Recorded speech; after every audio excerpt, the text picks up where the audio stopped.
Imagine this. You're standing at the edge of a shadowed forest, the air thick with unspoken truths, where the whispers of your own soul clash with the clamor of a man's unyielding ego. His voice demands your attention, his presence seeks to anchor you, but in your silence you wield a power so profound it could unravel his very sense of self. This is no ordinary quiet. It's the kind of silence that Carl Jung might describe as the mirror of the soul, reflecting back to a man the unacknowledged fragments of his psyche. A woman's silence, when wielded with intention, is not absence but presence, not weakness but sovereignty. It's a force that pierces the veil of projection, forcing a man to confront the chaos he's buried beneath bravado. Today, perhaps more than ever, women are rediscovering this ancient alchemy, this silent rebellion that shatters the illusions of those who seek to define them. In the Jungian landscape, the ego is a fragile king, crowned by illusions of control.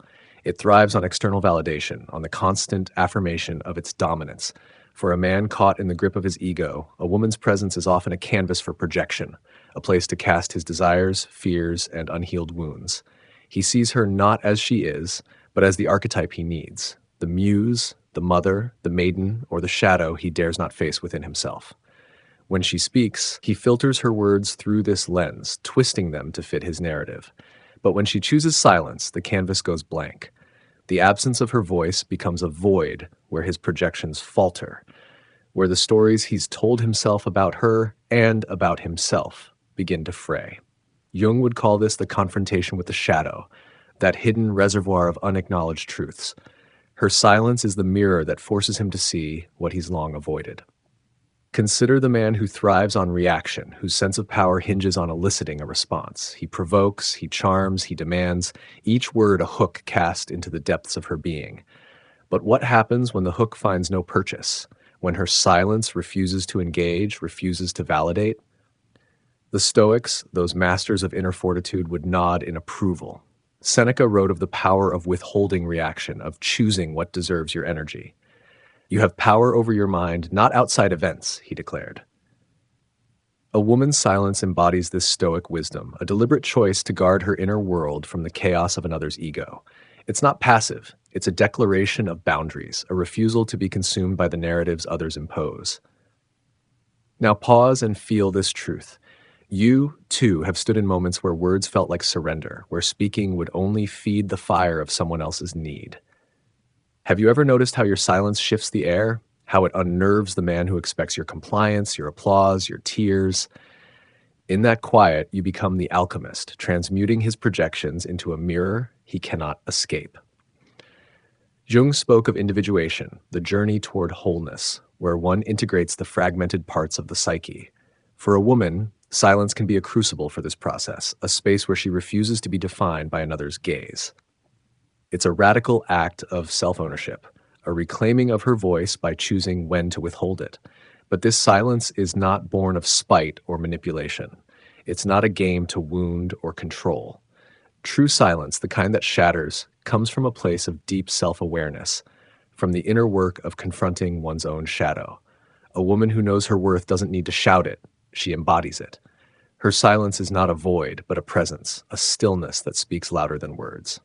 Marcus Aurelius once said, "The soul becomes dyed with the color of its thoughts." When a woman's thoughts are rooted in self-respect, her silence becomes a canvas of strength, a quiet rebellion against a world that demands she perform, react, or shrink. For the man, this silence is a reckoning. Without her words to anchor his projections, he's left to grapple with the emptiness within. His ego, so accustomed to her response, flounders in the face of her restraint. Jung would argue this is where transformation begins, not in comfort, but in discomfort. Her silence forces him to confront the parts of himself he's projected onto her, his need for control, his fear of rejection, his unhealed wounds. It's a moment of potential, where he might begin the painful but necessary work of integrating his shadow, of seeing himself as he truly is, not as he wishes to be seen. The man stands in the wake of her silence, a tempest brewing beneath his carefully constructed facade. His ego, once a fortress, now trembles as the absence of her voice echoes like a void in his psyche. Jung would see this as the moment of rupture, where the anima, the feminine aspect of a man's unconscious, begins to stir. The anima is not merely a projection of the women in his life. It is the bridge to his own soul, the untamed wilderness of emotion and intuition he has long suppressed. When a woman chooses silence, she denies him the script he expects, forcing him to face this inner feminine without the crutch of her response. It's a disorienting unraveling, a descent into the chaos of his own unexamined depths. Her silence becomes a catalyst, a spark that ignites the potential for his own individuation, or his ruin should he resist. Picture the dynamic. A man accustomed to defining himself through her reactions now finds himself adrift. He may lash out, mistaking her silence for rejection, or he may plead, seeking to reclaim the validation he craves. But in her quiet, she is no longer the mirror for his ego's projections. She is a sovereign entity, untethered from his narrative. This is where the Stoic wisdom of Epictetus shines. There is only one way to happiness, and that is to cease worrying about things which are beyond the power of our will.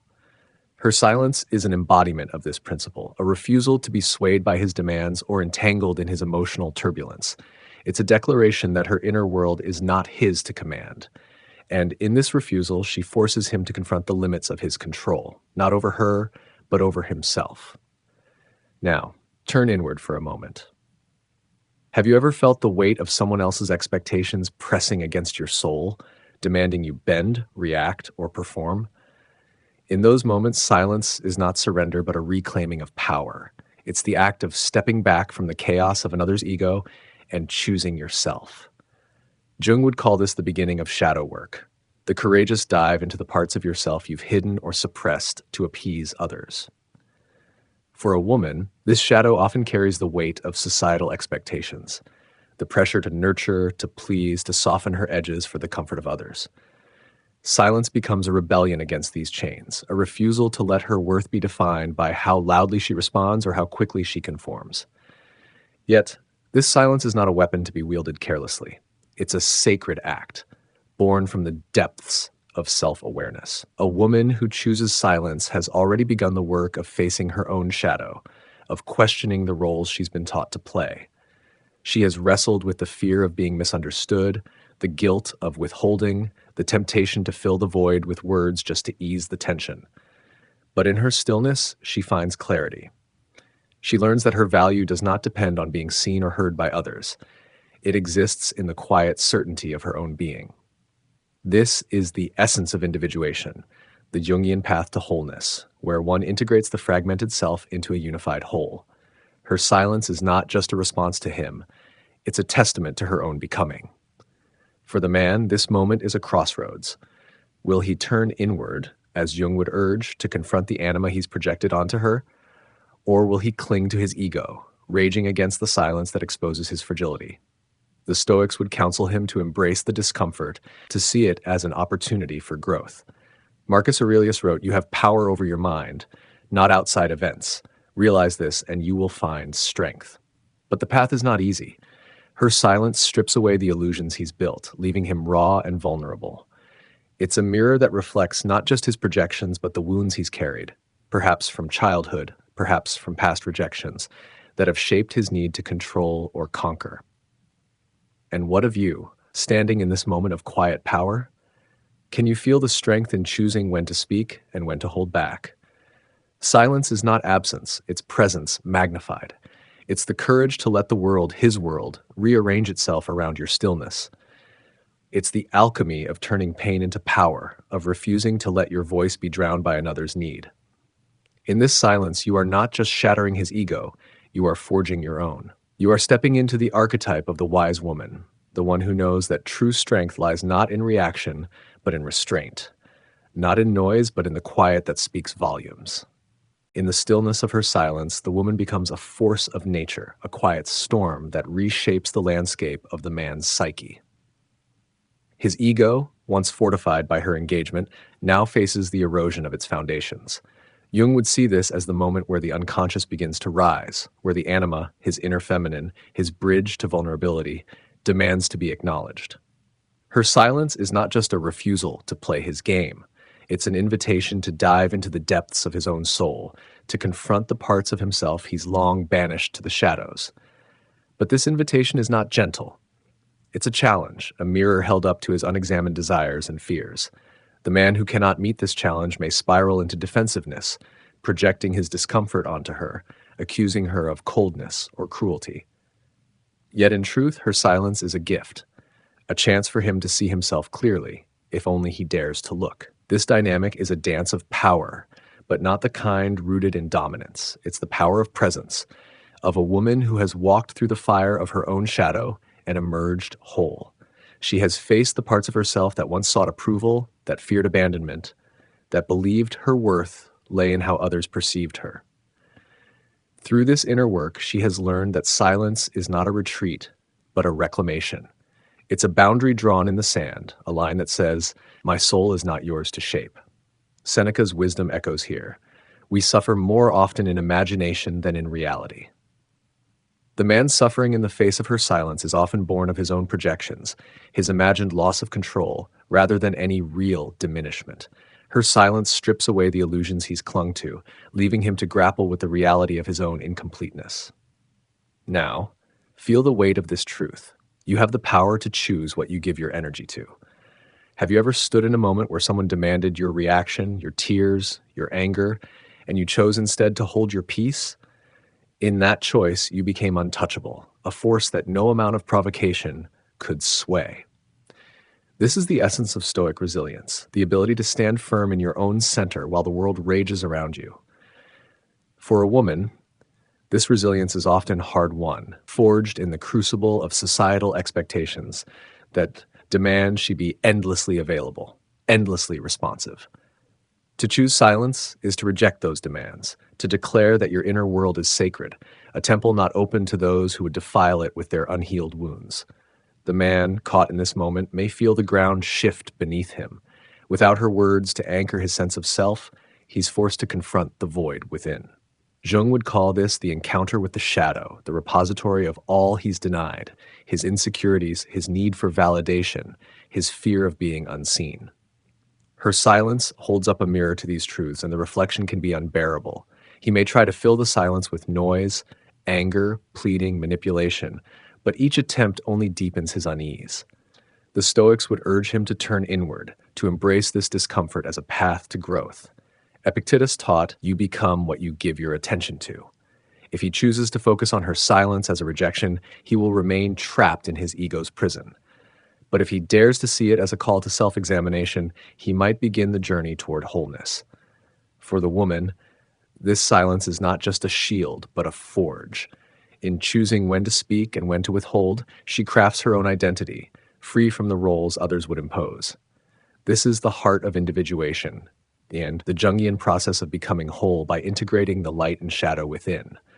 Her silence is a testament to her strength, a quiet rebellion against a world that demands she perform for its approval. It's a reminder that true power lies not in how loudly you assert yourself, but in how deeply you know yourself. And in this knowing, she becomes a beacon, a light that illuminates not just her own path, but the potential for transformation in those around her. What does this mean for you? Can you feel the freedom in choosing silence over chaos, in refusing to let another's need dictate your response? This is not about withholding love or connection, but about honoring your own truth. It's about standing in your power, letting the world adjust to your stillness. Her silence is a mirror, not just for him, but for you. A reminder that you too can choose to be the architect of your own soul, unshaken by the storms of others' egos. The silence stretches, a vast and unyielding expanse, like a desert where the man's ego wanders, parched for the validation it once took for granted. In this barren landscape, Jung's concept of the anima looms large, a spectral presence that haunts the edges of his consciousness. The anima, the feminine within, is not just a mirror of the women he encounters, but a gateway to his own emotional depths, a realm he's often walled off with bravado or control. Her silence denies him the script he's relied upon, the one where she plays the role of reflector, responder, or redeemer. Without her words to anchor his projections, he's left to face the raw, unfiltered truth of his own incompleteness. This is the crucible of transformation, where the ego's illusions burn away, and the man must choose to cling to his crumbling fortress or to surrender to the work of integrating his shadow. Her silence is not merely absence, It's a presence so potent it redefines the space between them. It's a refusal to be consumed by his need, a declaration that her soul is not a stage for his drama.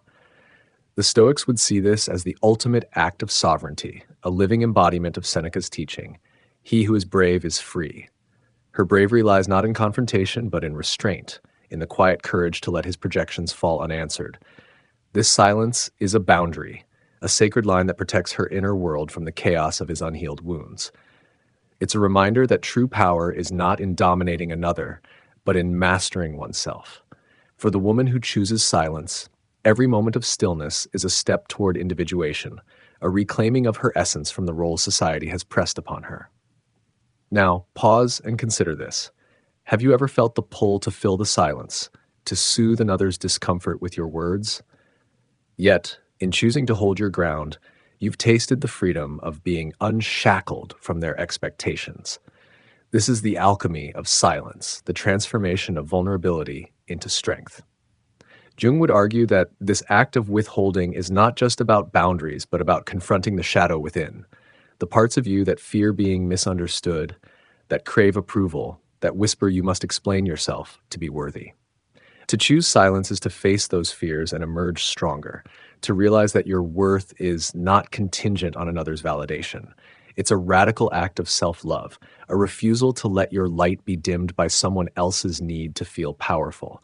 For the man, her silence is a mirror that reflects his own fragmentation. Without her response to prop up his ego, he's forced to confront the anima he's projected onto her, the idealized savior, the nurturing mother, the seductive muse. These are not her. They are his own unclaimed emotions, his own unacknowledged desires. Jung would call this the moment of reckoning, where the man must decide whether to integrate these aspects of himself or to double down on his defenses. The Stoics, too, would urge him to embrace this discomfort. Marcus Aurelius wrote, "If you are distressed by anything external, the pain is not due to the thing itself, but to your estimate of it, and this you have the power to revoke at any moment." Her silence is not the source of his pain. It's his resistance to facing himself that wounds him. But this dynamic is not just about his transformation, it's about hers. In her silence, she is forging a new archetype, one that transcends the roles of victim, savior, or villain. She is the wise woman, the one who knows her own depths and refuses to be defined by another's gaze. This is the heart of Jungian individuation, the journey toward wholeness where she integrates her light and shadow, her strength and vulnerability. Her silence is a testament to this work, a quiet rebellion against a world that demands she perform, react, or shrink. It's a reminder that true power lies in the spaces between words, in the stillness that speaks louder than any shout. And what of you standing in this sacred quiet? Can you feel the strength in refusing to be pulled into another's chaos? Silence is not weakness. It's a fortress, a sanctuary where you reclaim your sovereignty. It's the courage to let his world unravel while you stand firm in your own. In this moment, you are not just shattering his ego. You are building your own temple, a place where your soul can breathe free. Her silence is a mirror for you too, a call to embrace your own power, to choose when to speak and when to let the world adjust to your stillness. The silence lingers, a sacred pause that reverberates through the unseen threads connecting her soul to the world. It's a force that dismantles the man's carefully crafted illusions, leaving him exposed to the raw edges of his own psyche. In Jungian terms, this is the moment where the anima's call becomes undeniable, a summons to integrate the feminine within, a realm of emotion, intuition, and vulnerability he's often suppressed in favor of control. Her silence is no longer just a mirror. It's a portal, an invitation to descend into the underworld of his unconscious and face the shadow he's long ignored. For some men, this is too much. They recoil, clinging to the familiar armor of their ego, projecting their discomfort onto her as indifference or betrayal. But for those who dare to look within, her silence is a catalyst for rebirth, a chance to weave the fragmented pieces of their soul into something whole.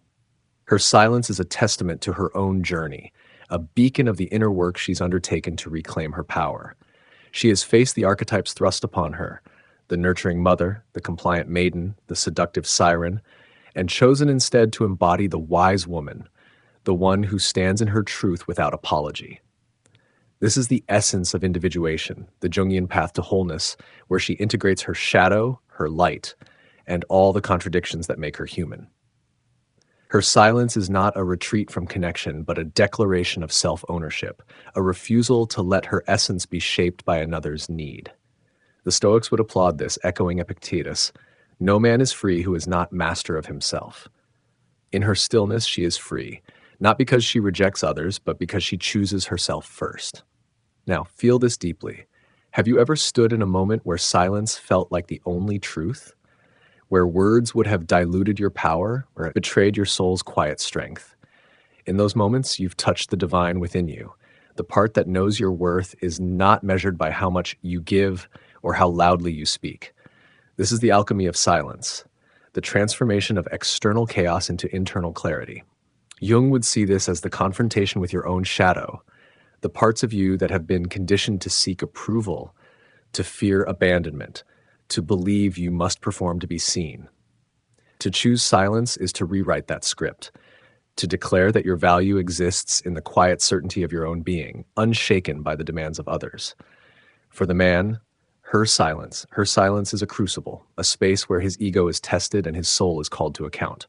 Without her words to feed his projections, he's left to grapple with the anima he's cast upon her, the idealized figure who exists only in his mind. Jung would argue that this is where true growth begins, in the discomfort of facing the parts of himself he's denied. The Stoics would agree, urging him to embrace the pain as a teacher. Seneca wrote, "Difficulties strengthen the mind, as labor does the body." Her silence is not his punishment, but his opportunity, a chance to shed the illusions that have kept him small and step into a fuller version of himself. But this requires courage, a willingness to let go of control and surrender to the unknown. And yet, this story is not just about his transformation, it's about hers. In her silence, she is not just shattering his ego, she is building her own temple, a sacred space where her soul can breathe free. She is the architect of her own destiny, crafting an identity that transcends the roles others would impose. This is the heart of empowerment, the realization that her power lies not in how she's perceived, but in how she perceives herself. Her silence is a rebellion against a world that demands she shrink, a declaration that she is enough as she is. It's a reminder that true strength is not in reaction, but in presence, not in noise, but in the quiet that reshapes the world around it. What does this mean for you? Can you feel the liberation in choosing silence over chaos, in standing firm while others clamor for your response? This is not about withholding love, but about honoring your own truth. It's about stepping into the archetype of the wise woman, the one who knows that her power lies in her stillness, her clarity, her refusal to be defined by another's gaze. In this silence, you are not just a mirror for his reckoning. You are a beacon for your own. You are rewriting the story of what it means to be whole, to be free, to be unapologetically you. In the aftermath of her silence, a profound shift unfolds, a quiet revolution that reverberates through the unseen realms of the soul. The man, stripped of the familiar scripts that once propped up his ego, stands at the precipice of transformation. Jung would see this as the moment of surrender, where the anima's call becomes a clarion urging him to integrate the feminine within, to embrace the vulnerability he's long shunned. Her silence has become a catalyst, a force that dismantles the illusions he's built and invites him to rebuild from a place of truth. But this is no gentle invitation. It's a reckoning, a confrontation with the shadow that holds his fears, his insecurities, his unhealed wounds. Some men will turn away, clinging to the wreckage of their pride, but those who lean into the discomfort may find a path to wholeness, a chance to become more than the sum of their projections. For the woman, this silence is not just a tool, but a testament to her liberation. She has walked the path of individuation, facing the archetypes that once confined her, the pleaser, the caretaker, the one who must always yield. In choosing silence, she has reclaimed her sovereignty, crafting a self that exists beyond the gaze of others. This is the Stoic ideal in action, a living embodiment of Marcus Aurelius's wisdom. You have power over your mind, not outside events. Realize this, and you will find strength. Her silence is her strength, a boundary that protects her inner world, and a declaration that her worth is not contingent on another's approval. It's a radical act of self-love, a refusal to let her light be dimmed by the chaos of another's need. Now, feel the weight of this truth. You too have stood in moments where silence was your shield, your sanctuary. Have you ever chosen to hold your peace, to let the world's clamor fade while you stood firm in your own truth? In those moments, you've touched the divine within. The part of you that knows your value is not measured by how much you give or how loudly you speak. This is the essence of Jungian shadow work, the courage to face the parts of yourself that have been conditioned to seek validation, to fear rejection, to believe you must perform to be worthy. Silence is your rebellion against those chains, a declaration that you are enough, exactly as you are.